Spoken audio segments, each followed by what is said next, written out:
Soprod et la RTI vous présentent en partenariat avec le 179, votre conseiller client de la CIE, 2 minutes pour comprendre.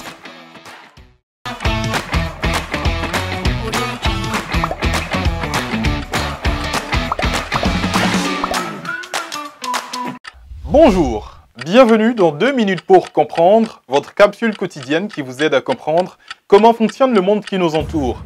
Aujourd'hui, je vais vous parler de l'Amérique.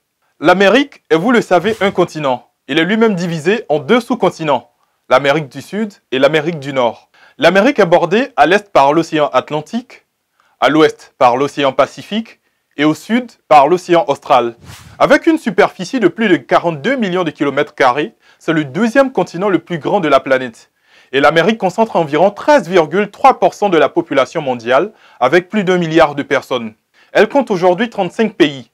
Culturellement, historiquement et linguistiquement, on compte 3 sous-ensembles sur le continent américain. L'Amérique anglo-saxonne, l'Amérique française et l'Amérique hispanique et lusophone. Ce que nous appelons la découverte de l'Amérique, c'est en fait sa découverte par les Européens, car l'Amérique était habitée avant par les Amérindiens. Ils furent en effet les premiers hommes arrivés en Amérique au cours de la préhistoire.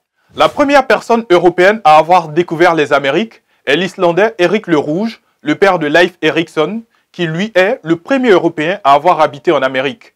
Sa ferme était située au niveau de Terre-Neuve, dans l'actuel Canada. Mais la seule date que les gens retiennent, c'est 1492, quand Christophe Colomb arrive en Amérique sans le savoir, puisqu'il croyait être arrivé en Inde. Je vous donne rendez-vous demain à la même heure pour un nouveau numéro de 2 minutes pour comprendre. Soprod et la RTI, en partenariat avec le 179, votre conseiller clientèle de la CIE, vous ont présenté 2 minutes pour comprendre.